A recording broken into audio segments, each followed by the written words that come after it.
In our top story, the third quarter earnings data is coming in, and it is continually showing that the K-shaped economy is alive and well. In addition, we will hear yet again someone asking if couples should merge their finances or not. This is the Will Whiten Show.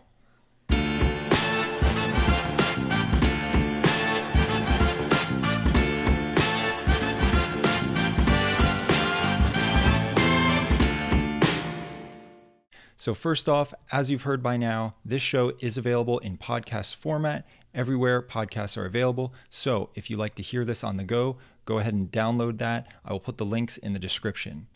So before we get to our top story, I'm going to take a moment and we're going to talk about a Morningstar interview. There's a podcast that they run, and they interviewed Doug Boneparth. You may have seen him in the financial influencer, the finfluencer space.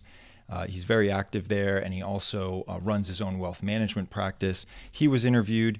He recently released a book with his wife, Heather. The book is called Money Together. They were interviewed by Morningstar. It's called Money Together, How to Find Fairness in Your Relationship and Become an Unstoppable Financial Team. So an excerpt from the interview.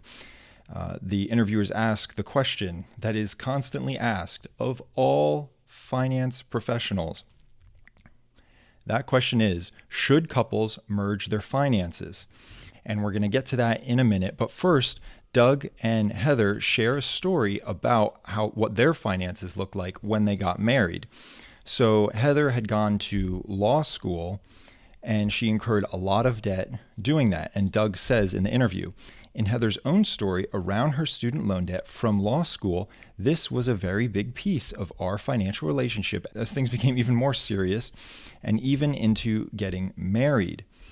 It says, he continues, and it took me a while to realize that what was getting Heather down was the shame she experienced, right? So he's saying Heather came into this relationship. She had all of her student loan debt from law school. It doesn't give a number in this excerpt, but I can assume that it was quite a lot. Law school is not cheap. And there was an immense amount of shame that she was feeling. It's presumed that Doug did not come with any or perhaps not significant debt into the relationship. And so she kind of felt like she had this anchor around her, like she wasn't doing her part, like she was dragging them down, like she's made this mistake. And it goes on to say that she soon realized that she was not the mistake herself. She had to detach it. It wasn't anything to do with her self-worth. It was a lot to do with just the debt itself. And so they go on and talk about how they tackled this. And Doug said ultimately it's actions that speak louder than words, which is true. And he says we had the opportunity to refinance the debt. Now typically it's hard to refinance debt because rates would have to go down significantly to make it worthwhile.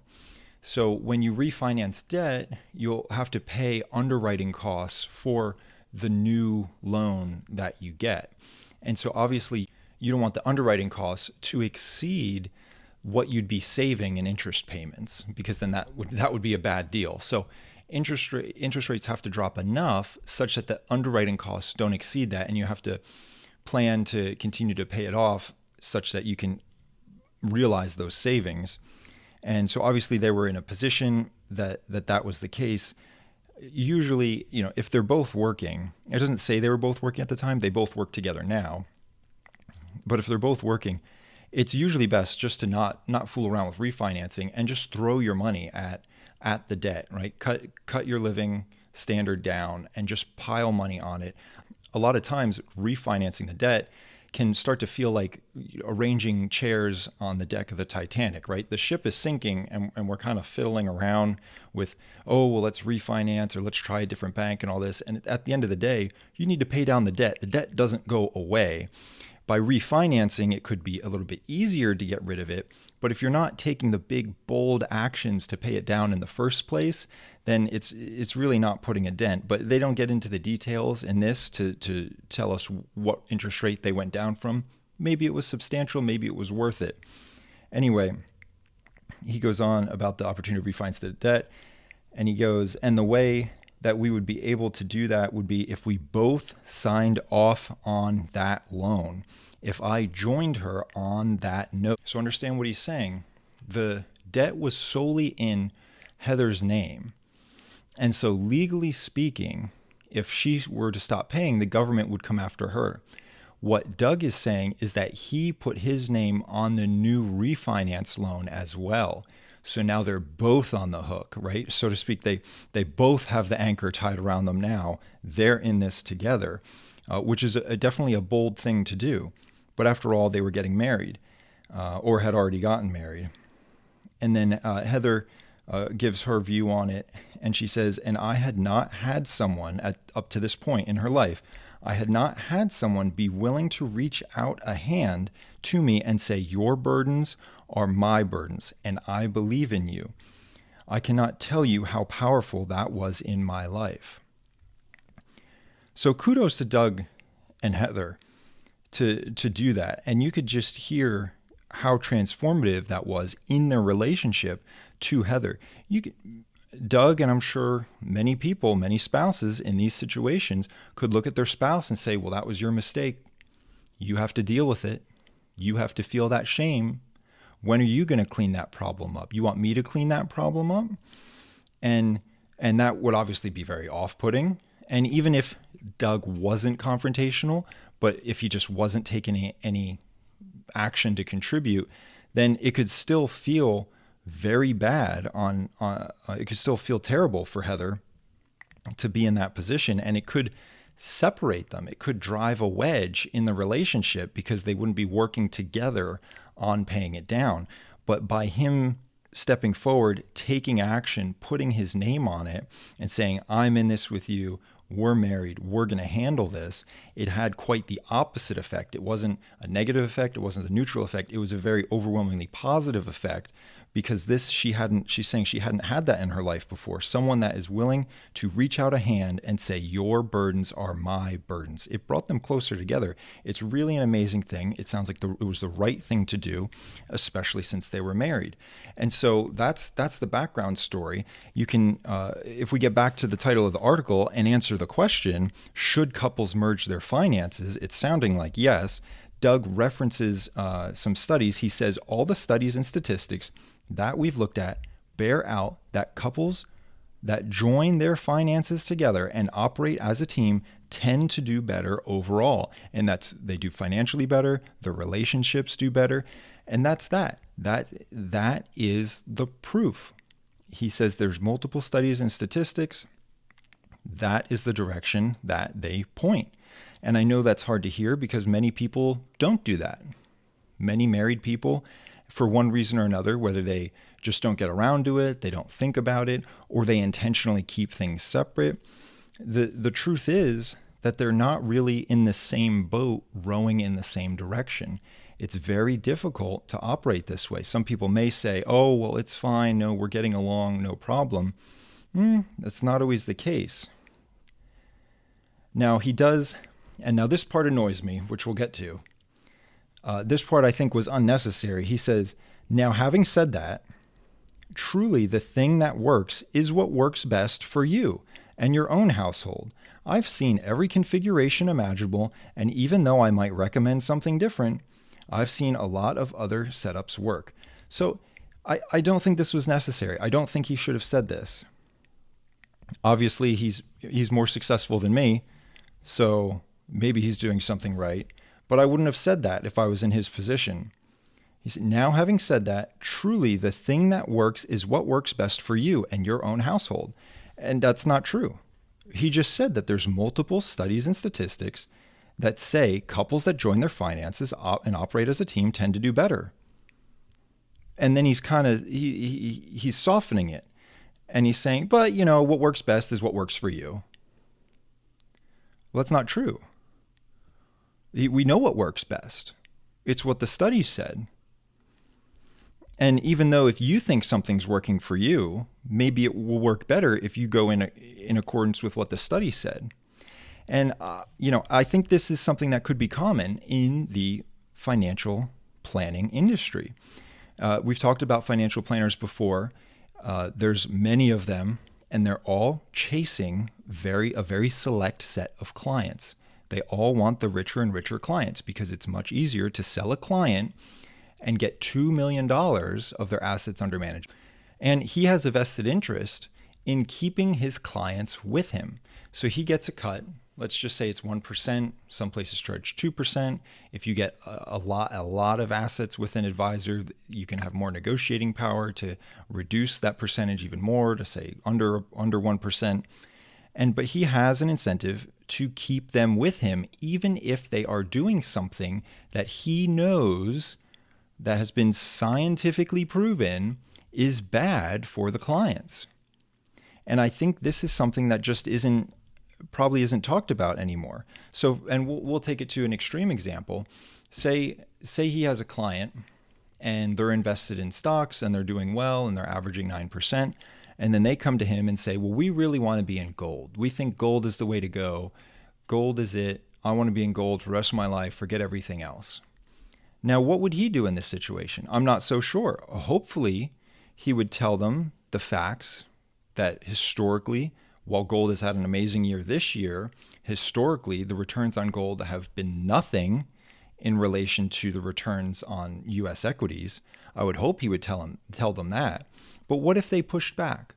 What if they really pushed back? Like in these cases, clearly clients have pushed back. He's saying this has happened. They said, no, we're going to manage our finances separately. And he says, okay, well, it works for some people. Well, the thing is, if someone said that they wanted to be in gold, will he just say, okay, so that he can still collect his 1%? Or will he push back and say, actually, the studies say that that's not going to yield you success in the long term. And if that's the approach you want to take, you can do that with another advisor. And we can just end our business, no hard feelings. That's just not how I want to operate. Will he say that? I don't know if many, and this isn't just about him, but this is about, let's talk about financial advisors in general. Will financial advisors do that? I don't know. I think most won't. I think most will just say, okay, if that's really what you want to do, and then they'll happily still collect their 1%. Now, that client may not last long with them anyway, which I think the financial advisors should think about, because they'll soon find out that their gold isn't performing, and then they'll blame the advisor. But I don't think that's the right approach. I think that's being a little too soft and backpedaling and saying, well, it works sometimes. Especially, let's think about the couples that aren't doing this. Let's think about all the married couples that have separate savings accounts, investment accounts. Well, you cover the food, I'll cover the electricity, you cover this car, I'll do this. It sounds like a nightmare. But let's think about those people. When they hear this, all the studies and statistics we've looked at bear out that couples that join finances and operate as a team do better. That's uncomfortable. That's uncomfortable for these people. And they hear that, and they're looking for an out. Because when they hear that, then the only thing that they can do at this moment, when you just hear that one sentence, is to recognize that you might be doing something that on average does not serve you, that on the average may not be helping you. So that's uncomfortable, and people don't like to change. But then he gives the exception. He says, but whatever works, if it works for you, then it works. And I've seen all sorts of different configurations, and that's that.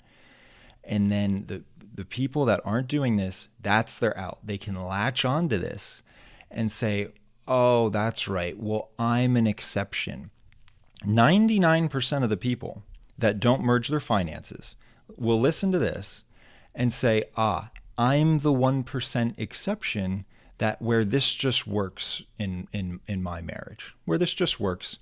But statistically, we know that 99% of the people that aren't doing this can't all be the 1% exception where it works just fine to have separate finances. And yet I'm sure they all think that they are unique and that they are the exception. And that's just not the case. So I don't like that he threw that in there, and it begs a bigger question for not just him, but for financial advisors as a whole. When there's pushback, how many financial advisors out there are going to say, okay, well, This is how our practice operates. And if you don't want to operate that way with us, then we should not work together, because I do not think the approach that you are sharing with me is going to yield the most success for you. And I am the expert, and that's what I'm telling you. And so let's go our separate ways. I don't know. I don't know if there's a way to get numbers on that. It'd be very difficult. But I don't think that there's advisors doing that. I think they'll push back. I think they'll give the facts. But I think at the end of the day, they might just go along and say, well, this is what the client wants.